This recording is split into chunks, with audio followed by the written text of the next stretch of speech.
I guess so. I'm gonna.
I'd like to have it for our conference, but I did the maybe even show it.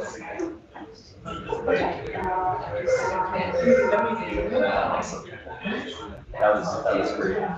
No, I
Yes, now I remember.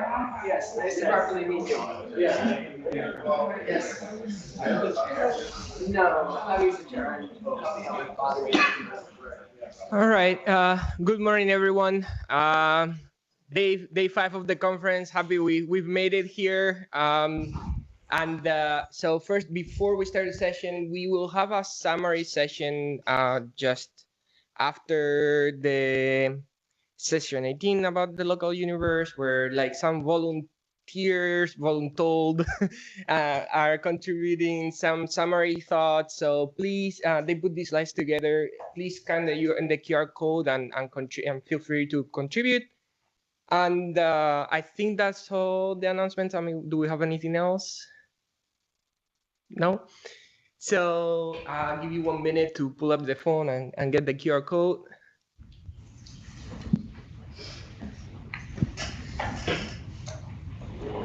What's our computers? I can't believe they don't figure out a way for computers to get QR codes. Yeah. The link also in this. The links are on Slack. Yeah. Yeah. Thank you. All right.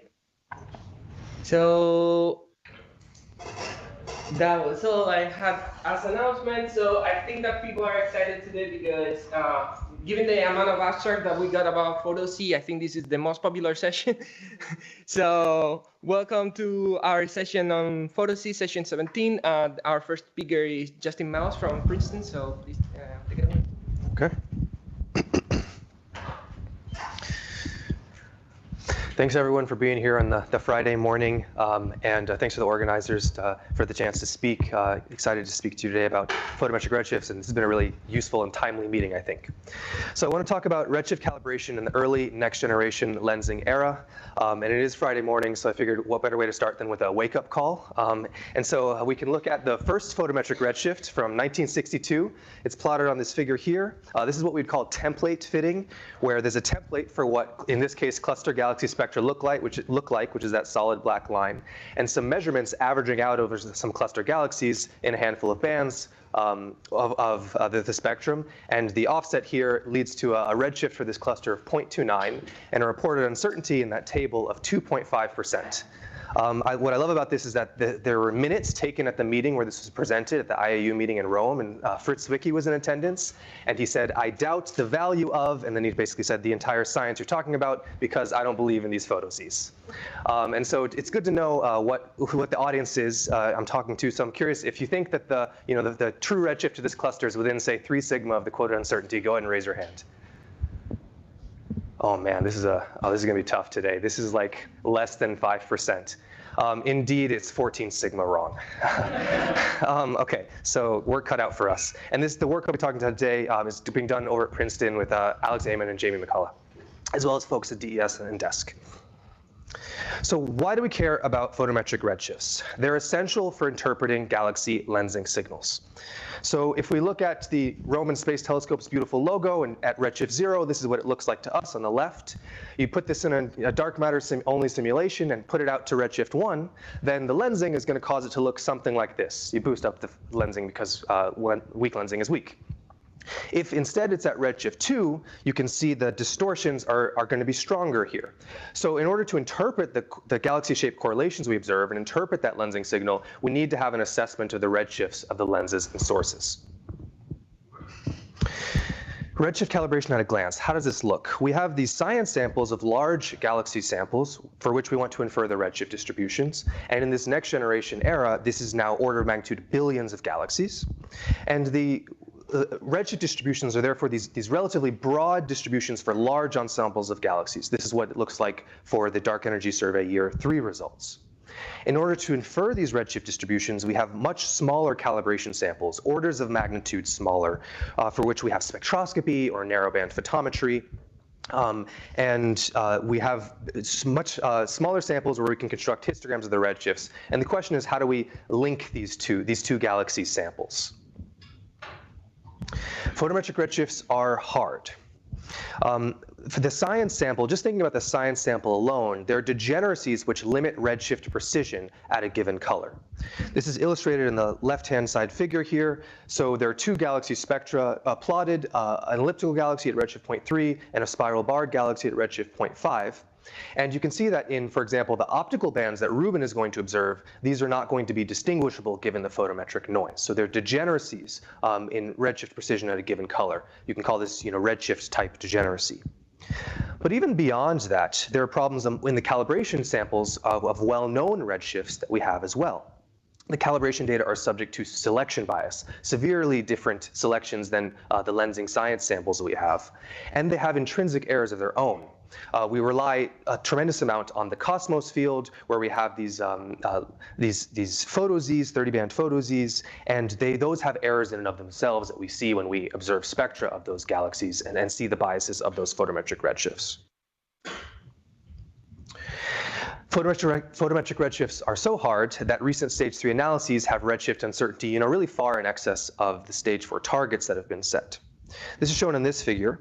As a function of mean redshift, the systematic uncertainty on that mean redshift for various stage 3 surveys. The gray bands show the science requirements document targets from the LSST Dark Energy Science collaboration. And we can compare that to the recent results in these color bands from DES, HSC, and KIDS, stage 3 lensing surveys. So we see that we're in excess of these targets. And there's really a marked change as well, sort of at redshift 1. At the faint end is where things are becoming particularly extremely difficult. And I'd say to stay tuned for the DES Year 6 results led by Boyan Yin, who you'll be fortunate to hear from later on today. That'll be out soon as well. So I think now is really the time to sort of survey how stage 3 surveys did redshift calibration. What are the differences? And there are important differences both in the data and the methods side. On the data, KIDS was in a relatively privileged position of having optical and near-infrared information across its full footprint, in contrast to DES and HSC, which had just this optical information over its full footprint, although DES has used deep near-infrared information in the deep drilling fields where it was available. There's a contrast in base method. So DES and KIDS did something called direct calibration, where you take your calibration sample of well-known redshifts and you figure out some scheme for reweighting them such that they're representative of the overall science sample. And there's kind of a laundry list of effects you need to account for to accomplish this reweighting. By contrast, HSC trained various individual photo-Z codes to learn the relationship between well-known redshifts and photometry, say with machine learning or template fitting, and you can stack the results of what these codes tell you for each individual galaxy. All surveys used clustering redshifts, which we heard yesterday from Yoki as well as others about, to incorporate that in the redshift calibration. For KIDS, it was used for validating that the base method was consistent. And for DES and HSC, they combined the clustering redshift information directly into the NMC. The all-important calibration step, where you determine the uncertainty on the mean redshift, was, for the case of KIDS, based primarily in simulations, whereas DES and HSC had a more empirical approach, as well as with HSC swapping the photo-Z codes in use. And this was for, in their most recent analysis, the bins 1 and 2. For direct calibration, we, in stage 3 surveys, primarily used self-organizing maps to define galaxy phenotypes to mitigate calibrator selection bias. The idea here is to use machine learning to facilitate fully data-driven association of galaxy photometry to redshift. This is shown here. So these self-organizing maps, they are a dimensionality reduction technique which use unsupervised machine learning to take, say, optical plus near-infrared, UGRIZJHK space, and reduce it into 2 dimensions. So these 2 dimensions here are color magnitude axes. Each cell here is a region of this color magnitude space to which galaxies are assigned. They're colored by mean redshift, where you can see largely nearby cells have a nearby redshift. And if you look at individual cutouts from galaxies assigned to these cells, you can see that they've defined distinct phenotypes of galaxies. Please ask me about, if there's time in the question, improving upon these tools for next generation surveys. I want to talk a little bit more about how DES in particular did direct calibration. And this was a method called SOMPZ, which takes advantage of heterogeneous survey overlap and deep drilling fields for redshift calibration. The fundamental idea here is to use optical plus near-infrared information to determine the color redshift relation and limit redshift type degeneracy. So the problems that I talked about, which are degeneracies in the probabilistic relationship between redshift and, say, 4 bands of data, and selection bias in that redshift relation, are mitigated by splitting up the inference into 2 parts, determining the redshift color relation in optical plus deep optical plus near infrared space, and then a probabilistic mapping between that deep optical plus near infrared space and the overall wide field footprint, which we can call a transfer function for how you take true photometry from the universe and turn it into catalogs in actual data. So for this method, there are 2 self-organizing maps used. It's a 2-step hierarchical inference. We use one self-organizing map for the wide field photometry and one self-organizing map for the deep field photometry. In any cell of the deep self-organizing map, we can simply construct a histogram of redshifts in optical plus near-infrared color space, and there's a probabilistic mapping between these deep and wide photometric spaces characterized with synthetic source injection. So to address these problems, there's really a key opportunity, which is that there's multi-wavelength stage 4 data that can be used to reduce redshift type degeneracy. And SOMPZ, the DES method, has been implemented as open source software to this end. I'll highlight, so here I'm showing the Roman high latitude wide area survey footprints, and of particular interest here is these Cosmos and XMM LSS deep fields, which are deep fields for both Roman and Rubin. So there's a lot of opportunity here, and there's heterogeneity. So different surveys will need their pipelines to account for this heterogeneity. Rubin has additional deep drilling fields which won't have the deep Roman data, but have the medium sort of level depth, and there's the Euclid Deep Field South, which has Euclid deep information as well. So what can be done for stage 4 now is simulated analysis to optimize year 1 lensing sample selection and justify deep spectroscopy. The questions we want to answer are, which is better, limiting the source sample depth or accepting larger photo-Z errors? This is motivated by results, for example, like the dark energy survey year 6, where if we look at the redshift uncertainty on a bin-by-bin basis, you can see that there's a marked difference in this highest redshift bin, and in particular, the contribution due to the redshift sample in particular, which is driving this boost in uncertainty on the y-axis. Shown here in relation to the LSST targets, which you can barely see down here. This is directly tied to the question of what is the information gain possible with an LSST depth spectroscopic survey in 1 or 2 deep drilling fields. So this is work I'm doing with Jamie McCullough and Alex Amon, and there's basically 3 axes to this forecast and sample selection optimization we're working on. One is the depth of the optical data. One is the depth of the near-infrared data, ranging from existing VISTA data, recently collected Euclid data, and soon-to-be observed Roman data. And then finally, the redshift sample that's available from existing Cosmos 2020, the 4C3R2 data that's going to be collected with Foremost, and then proposed observations with DESI in the equatorial, 1 or 2 of the equatorial deep fields, which we're hoping will get investment to be observed. Another sort of conceptual question I think is helpful to consider is which is the greater limiting factor, methods or calibration data? And of course they're connected. With better calibration data, you can accommodate more sophisticated methods. But I think it's fair to say that we're more limited by calibration data at this stage. And that's illustrated here. So as a function of mean redshift, here's our uncertainty again, but I've split up the uncertainty to the method uncertainty, sort of how our methods perform under idealized conditions and simulations, which is the solid, fully colored bands, in relation to the total uncertainty that extends into the fainter dashed region. So you can see that the method uncertainty on its own is essentially within LSST targets, but it's the calibration data is where we sort of break down. And ongoing and proposed observations, foremost, DESI, et cetera, can help address this lack of spectroscopic redshifts. And I'd highlight work, for example, from 4C3R2, led by Jamie McCullough et al. So to summarize, joint catalogs combining data from Rubin with Roman and Euclid are critical for next generation redshift calibration.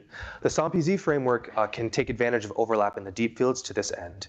And we're developing the infrastructure to demonstrate the power of this data combination for redshift calibration with these main axes of optical data, near-infrared data, and redshifts as the axes of this analysis. And with that, I'd be happy to take questions. Thanks.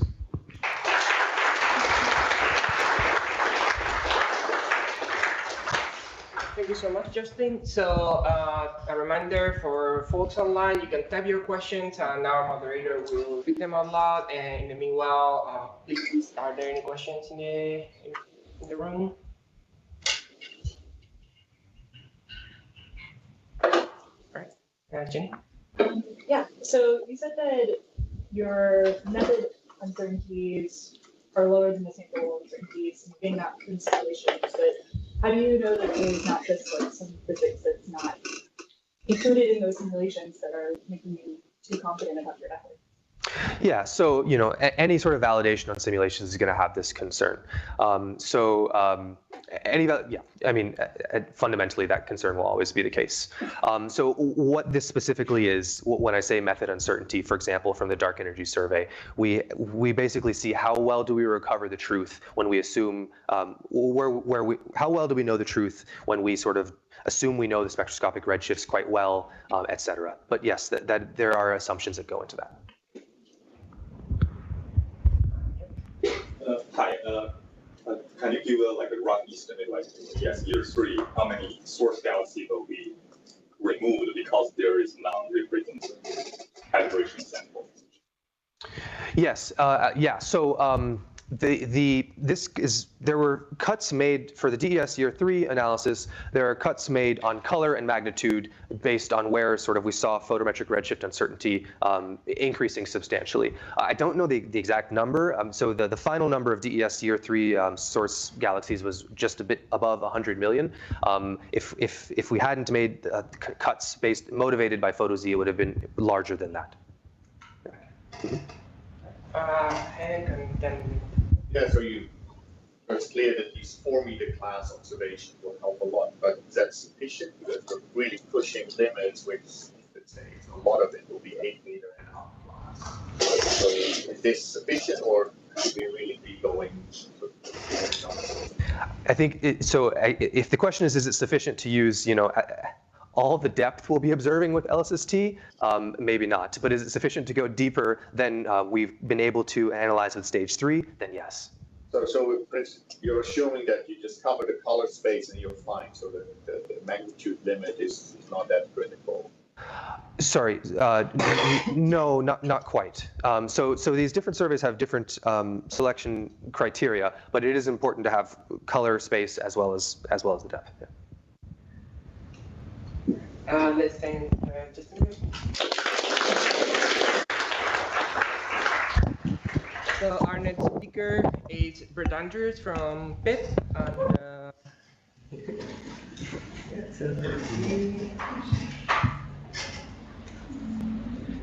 I started with the last slide. All right. Thanks. Hi, I'm Brett Andrews. I'm research faculty at the University of Pittsburgh, and I'll be presenting some wonderful work by our talented graduate students, some of whom are here at this conference and have given talks or posters. And I'd like to also point out that this was based on work from Emma Moran, who's a Pitt undergrad, who's going to be applying for grad schools in the fall. So look out for her application. So today, I'll be telling you about optimizing PhotoZs for HLIS. And as Justin gave us a nice intro to some of the issues here, on the left, we see this preliminary plot from Boyan Yin's upcoming paper about DES year 6 analysis. And clearly, redshifts are really the limiting systematic, especially in the highest tomographic bin. And I just wanted to say that I love this plot from KIDS, kind of showing the progression from the KIDS 1000 analysis to KIDS legacy, and just how significantly the constraints on sigma 8 moved based on improvements in the redshift calibration and redshift training set. So these are surveys that are finishing up, and we're kind of at the beginning of a survey. And so this starts from survey design. And in particular, I'll be telling you a little bit about the photosy forecast made that were driving the choices of bands that we were going to use in the medium and wide tiers. And so some key other factors to balance in these design was obviously the weak lensing, statistical power, the area, and the and effective. We also heard about systematics due to variations in chromatic PSF, and so Federico really convinced us that we don't want to be using the f146 wideband to do shape measurements.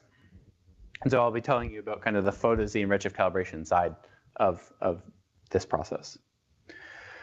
And so my work was a very simple machine learning algorithm, random forest, using LSST year 4 depth U-Grizzly photometry plus various sets of Roman bands down to H of 24.5, which is the depth of the weak lensing sample. And then for the labels, for the redshifts, we used 20,000 objects, and we assumed that the training set was representative, so just a random subset of the photometric objects. And this is a strong assumption, and I'll get back to this in a couple slides. And so for the data, it came from simulations and observations. So the cardinal simulation that Chenhao worked on, Open Universe 2024 simulation, and then the Cosmos 2020 catalog. And none of these are perfect by any means, but they do give you kind of a sense of the range of possible outcomes.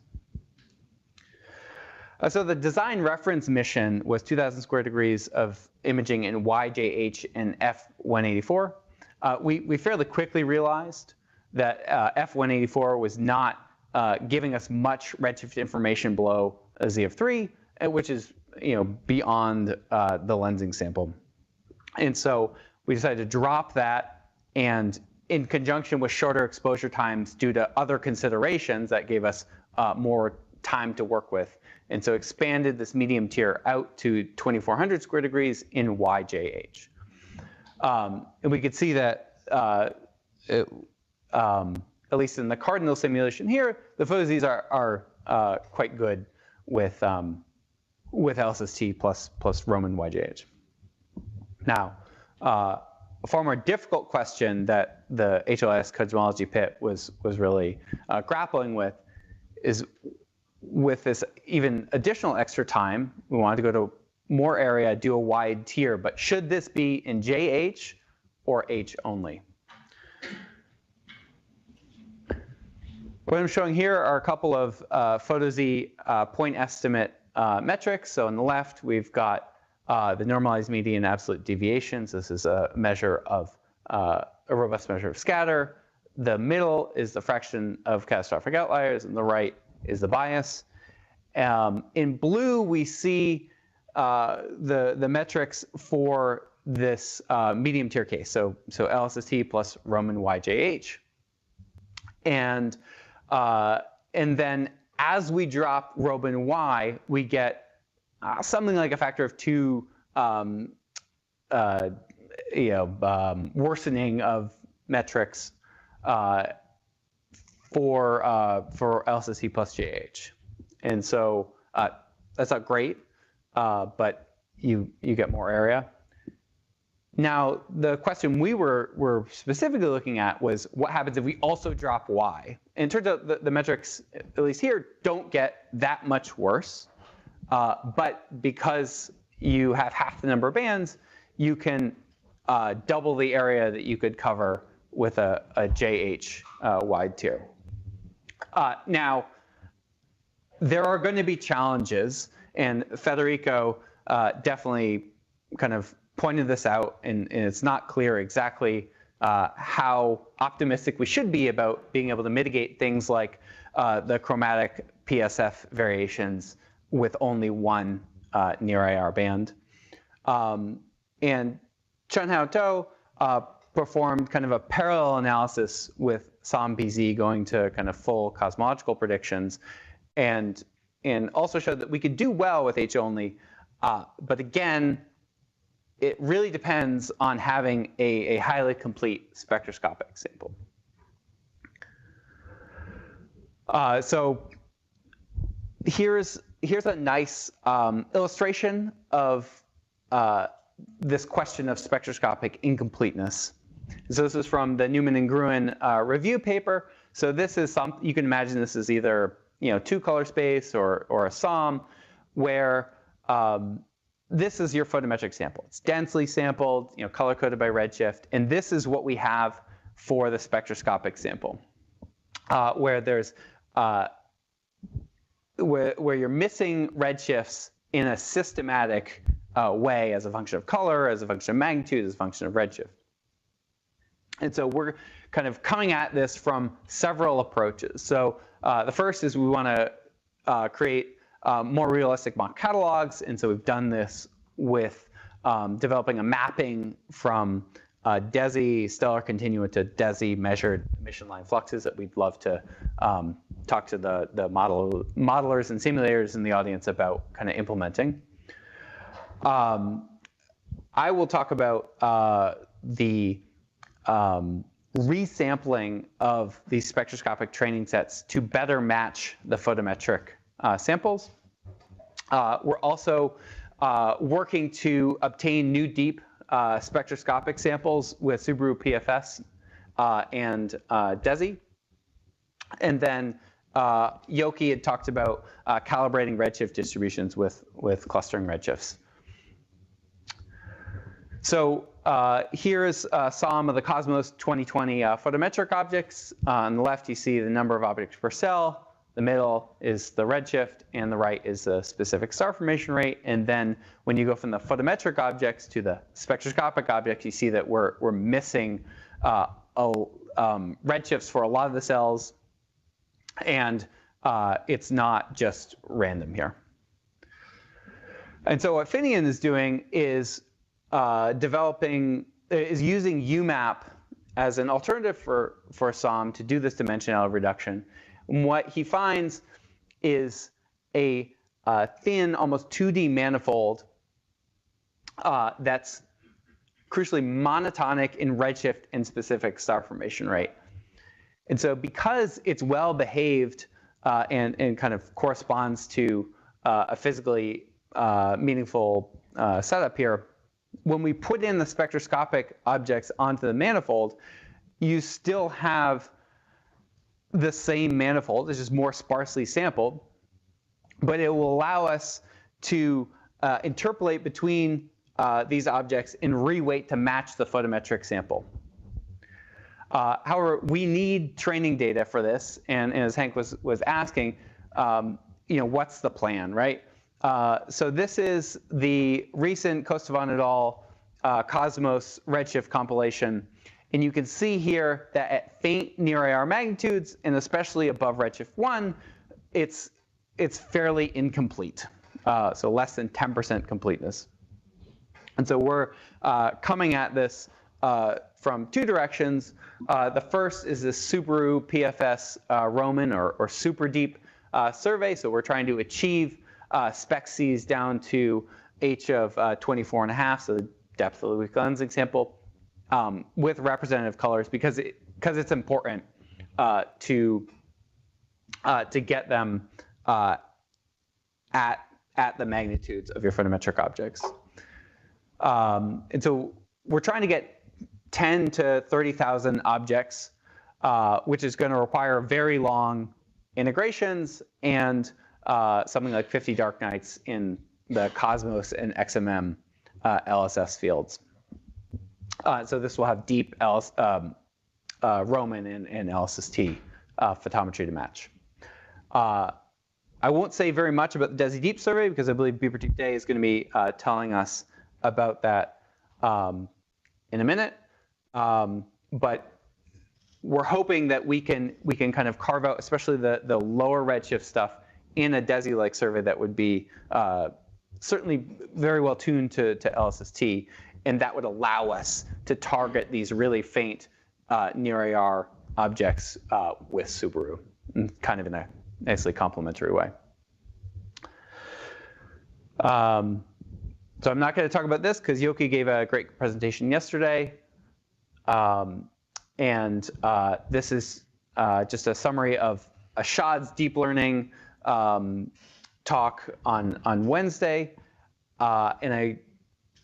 If you're interested, the work that we're doing, that Emma Morin was leading, she put out a paper last week on kind of understanding the why of deep learning for disease. Please come talk to me after. Thanks.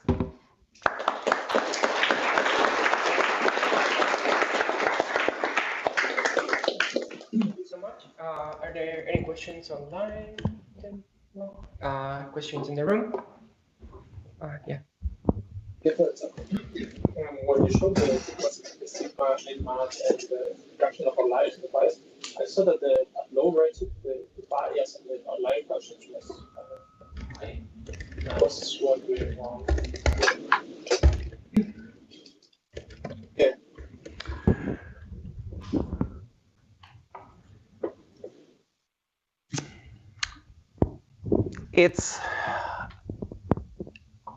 Yeah, so right. So we would expect to do very well at low redshift. I'm not 100% sure. The kind of specifics of this varied from simulation to the Cosmos 2020 data set.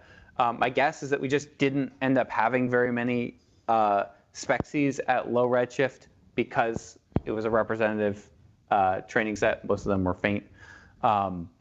And that, for Roman, that's not going to be a problem. Like, we have lots of low redshift species, so I'm not that concerned about the low redshift end here. Could it be also like confusion about that? What do you mean?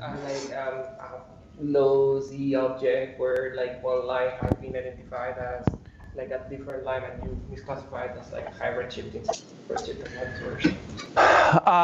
So I'm specifically not very worried about that here. Mostly because Cardinal only goes up to redshift 2.3 by construction. So that definitely is going to happen. But I don't think that's what's going on here. Yeah. Thank you. More questions from the audience? Yeah, Nick. I don't know, maybe the previous one, the meeting asked me. Do you plan to do this, like, once you have the bins and then for bin, would it make sense to get these metrics? Or is it better just to leave it? Yeah, so this is, my sense is kind of from the share people that this is not really how you want to be doing your redshift calibration. That this was more of a fairly straightforward way of trying to compare the two simulations without so many moving parts that it's hard to tell. Yeah. Just because like the input data makes so much difference here, and that's why we tried to use various sets of data to kind of triangulate what the real universe might be doing. All right, so let's thank Brad again.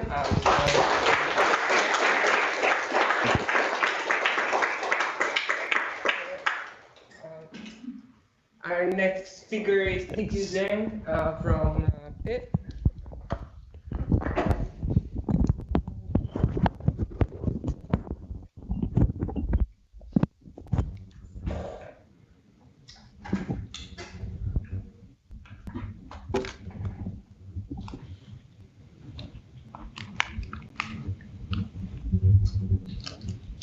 All right. Good morning. I'm TQ John. I'm a link framework research scientist at University of Pittsburgh. So at Link Frameworks, we develop open software for the next generation of imaging surveys. And I'm going to talk about one particular software package we developed in partner with the Dark Energy Science Collaboration called RAIL. And I hope Justin and Brad has already convinced you that photometric redshift is really important for lensing. So to just iterate, redshift information is super important for lensing, mostly for two reasons. So the first reason is purely geometric. So the lensing strengths of lensing from a lens and source is basically depending on the redshift of both the lens and source. And how you get the redshift distribution also determines how much structure you think is in front of the source galaxy. So that changes your lensing correlation function amplitude. And we also understand that photometric redshift is challenging. So just to list a few reasons, there's incompleteness in color redshift space for the training set, which Justin and Brett already mentioned. We want to understand the intrinsic redshift error in the training set. So not all of the spectra or the grism or the multiband photo Z are accurate.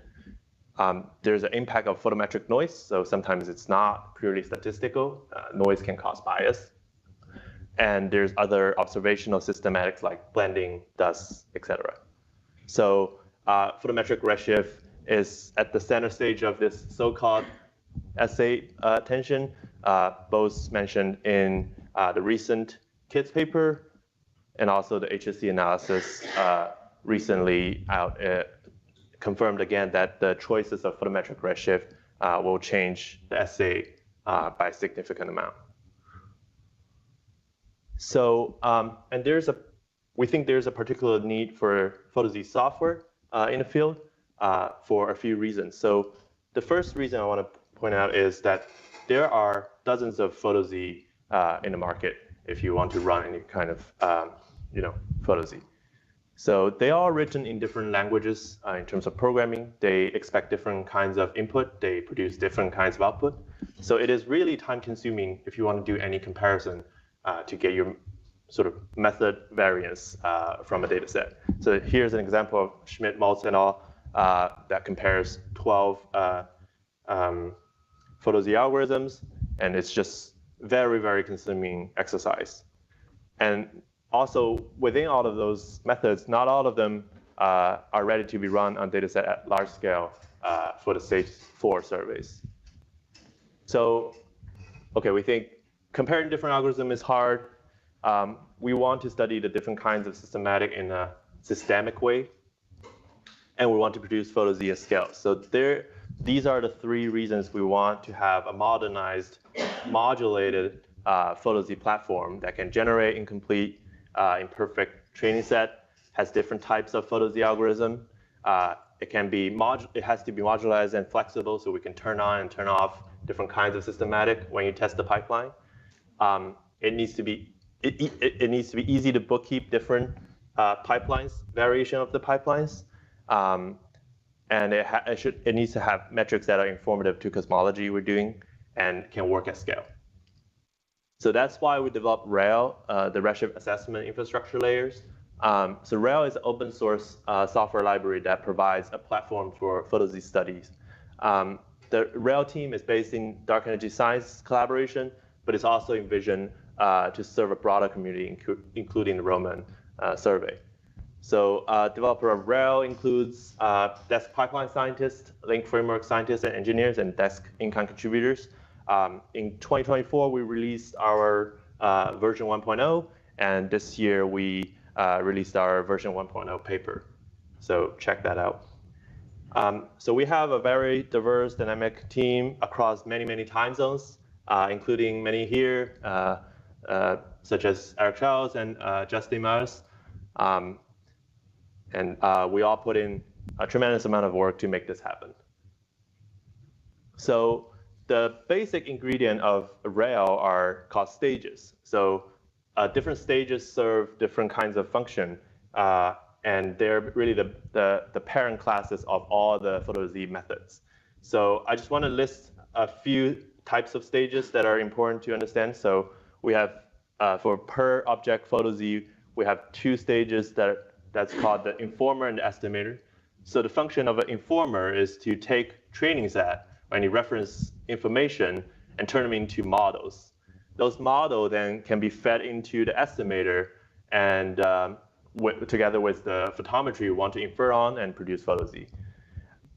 For the ensemble N of Z, people want to do tomographic binning, so we developed the classifier to assign tomographic binning index, and the summarizer, which takes in either the photo Z PDF or photometry to produce N of Z for the ensemble.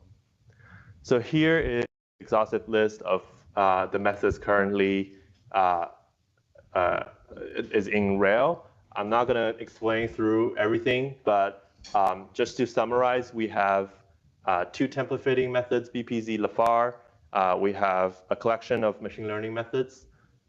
We have a few hybrid and image-based machine learning methods.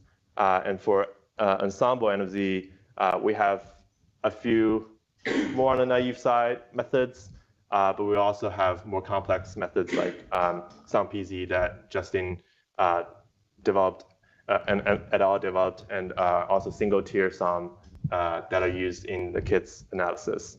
And we also included the cross correlation that Yoki talked about yesterday. So I mentioned that we want to study systematics. So to do that, we need to have modules that generate imperfect training set. So here is a list of stages that carries out those functionality. So the creator creates true photometry given a training set. So a training galaxy from the simulation, and degrader sort of apply all that spectroscopic incompleteness, redshift error in the training set, blending, dust, et cetera, and make them a more realistic photometry for your training set.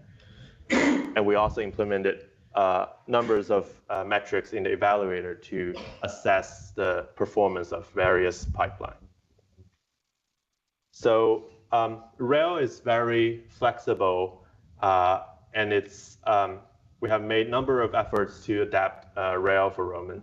So first of all, our photometric error model includes a Roman module that can apply photometric noise that is specific to Roman's configuration. We also have a Euclid module.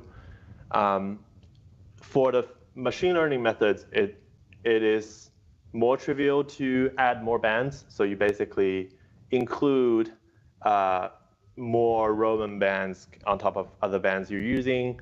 You just need to provide a photometric noise. You need to provide the limit magnitude. And we also included the Roman filters for the template fitting methods. So those are the things we did to sort of make Rail flexible to do Roman Rubin photo Z analysis. So just as an example, we've ran 4 methods on a Cosmo DC2 galaxy, applied only photometric noise, but with more complexity, you can turn on other kinds of systematic in your degrading pipeline. But here are sort of the 4 machine learning we've ran with very little moderation to your pipeline. You can easily expand that to multiple different kinds of systematic with multiple methods. So you're really stress testing your pipeline. So this is the photo Z for H plus LSST, and this is YJH plus LSST. So you can see that we're getting pretty consistent behavior from all 4 methods. So Rail is well set up to study the Roman photo Z pipeline. So there is module to create realistic training set. We can compare approaches to recover unbiased P and Z, and most importantly, the N of Z. So currently, Rail has stages that correspond to the way people get N of Z in DS, KIDS, and HSC, and we need to wire them up into pipelines, and then you can do a really nice study of under what circumstances does these different kinds of pipeline recover photo Z well. And it also gives people a really nice platform to optimize these pipelines, because you can basically define different configurations and turn them into individual pipelines and stress test different configuration space. So it is a powerful tool to test, the cross product of algorithm, configuration, data set, selections. And recently we did a study on the new Rubin DP1 data, and it took us about 3 weeks to produce this almost 50-page report on the DP1 photo Z, led by Eric Charles, who's in the audience. And it just shows how powerful RAIL is.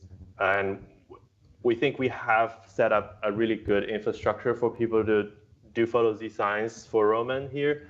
And we're really excited if you decide to join us on this venture. And now that's all from me, and thank you.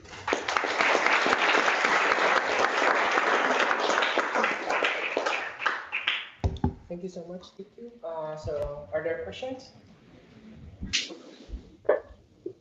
Well, people think I have a question. So the Roman throughput curves depend on the position of the focal point. Is RAIL able to ingest them, for example?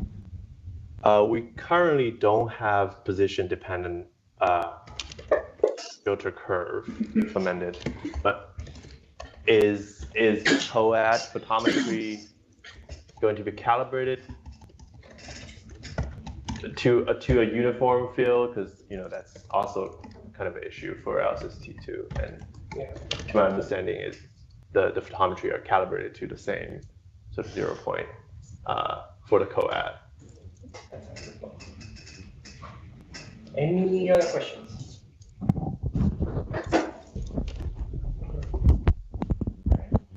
Thank you. Sorry.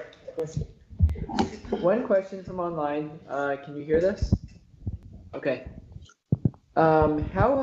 This is very cool. How far have you looked in terms of high redshift galaxies at comparative results for these algorithms? Yeah, that's a great question. So I think really the strength here is you can apply some kind of spectroscopic survey incompleteness. So we have a module that can mimic the training set you get from XMM, Deep2, or an equivalent training set in HSC that really limits your high redshift training samples. And I think when you apply that kind of selection, the results will really show, what you can get for high redshift, and you can toggle those selections to make sure we will get sufficient training set. Thank you. All right, let's thank TQ again.